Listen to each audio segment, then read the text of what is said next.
Good morning, children. I hope you all might have written your notes that I had sent.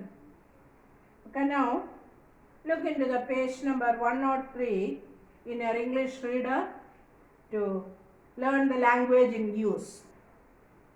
Okay, the first heading it is given there gerunds. What do you mean by gerund? Gerund is the noun part of a sentence mainly. Okay, so look in the textbook and you have to follow with me your textbook, otherwise it is very hard for you to understand. Okay, and read the following sentences that are given in your textbook. The story of printing began in Mesopotamia. Okay, the story of printing began in Mesopotamia. In that sentence, the main noun part is printing. Underline that word printing.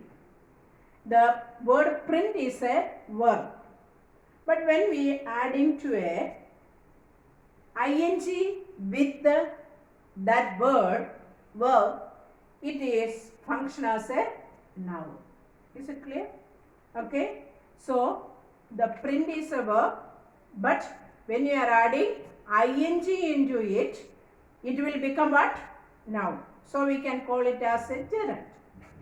Then the gerund use as the subject. Okay, so gerunds can use as a subject, as a complement, as an object.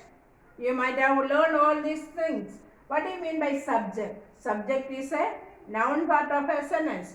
Complement, that is we are telling about in the sentence. And objects, all these things already you have learned in your previous classes in your English grammar too. So, underline that lines in your textbook. Use a gerund as the subject, the complement or the object of a sentence. Okay, you can use a gerund as the subject, the complement or the object of a sentence. Now, turn to the next page. The examples given. Reading helps you learn English.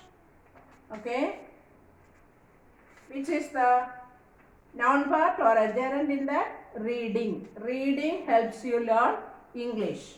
Okay, that is the subject of a sentence. Underline that reading in your textbook. Reading. Reading helps you learn what? English. That is what kind of gerund? Subject of sentence. Underline that. Then, next sentence, see that. Her favorite hobby is reading. There also the same word only coming. Her favorite hobby is reading. So, their reading is acting as a complement of sentence. First sentence, it was a subject, but in the second example, it is a complement. Now, see the next one. I enjoy reading. That reading is coming as what? Object of a sentence.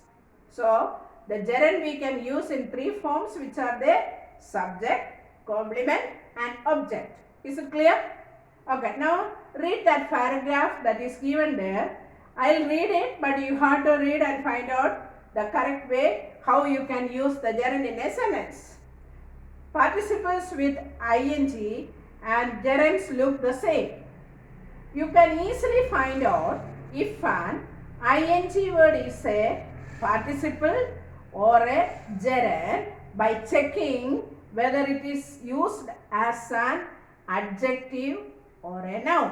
Underline that sentence. Okay, how can you identify that is a noun or a adjective? By checking the word using the ing form of it. All gerunds are nouns, while we use participle as adjectives. Underline that sentence. All gerunds are what?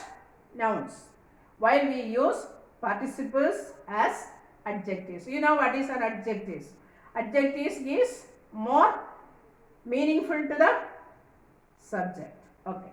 We can use the same word as a gerund in one sentence as a participle in another. You can see that two sentences given in your textbook. Running a mile in the morning is good for your health.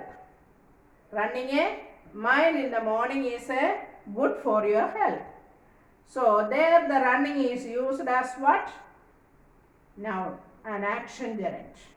Okay. Now see the second sentence.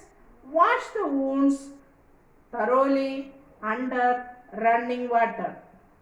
There that running is used as an adjective, running water. So water is the noun and giving more meanings to the noun, running water. Used as an qualifies the noun water, and that is also a participle. Is it clear?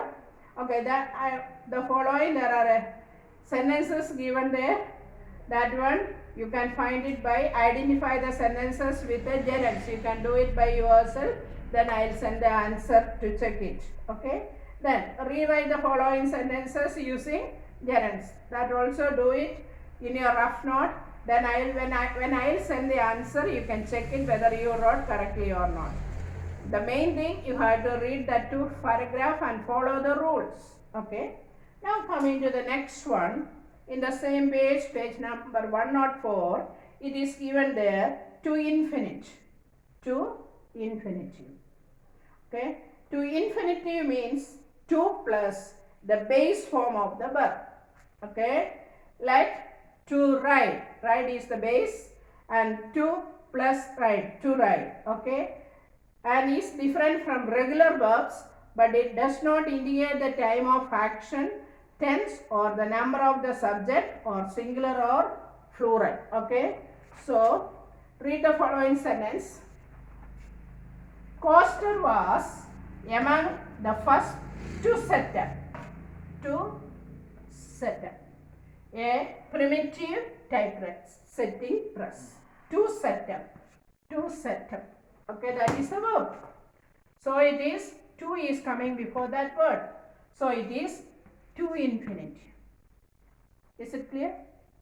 Coster was among the first to set up primitive typesetting press.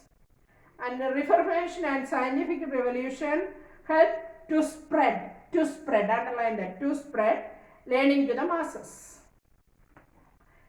The to infinitive is commonly used after the verbs, underline that words given there, agree, ask, decide, forget, get, hope, like, learn, love, manage, need, prefer, promise, remember, try and want.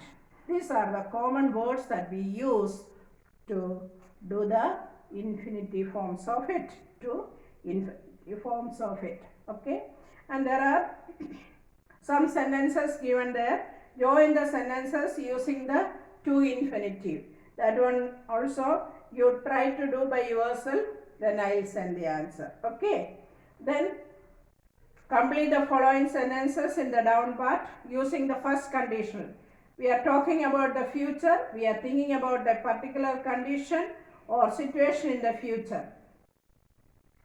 If we win, we will have a party. That is a future tense.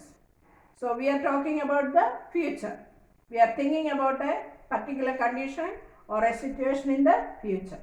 And the result of this condition, there is a possibility that this condition will lead to an action. Okay. And the first condition describes a particular situation and general. Okay. And that one also you have to use the future form of the sentence. You might have learned all these tenses. Okay. So future tense, we all know that the action is going to take place solely. Okay. That is the conditions. You have to use simple present tense in that. Simple present, simple past after if.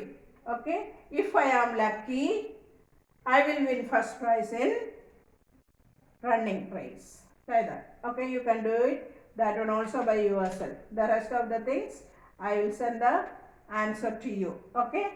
And read the directions that is given in your textbook very clearly and do the exercise. Okay. Have a nice day.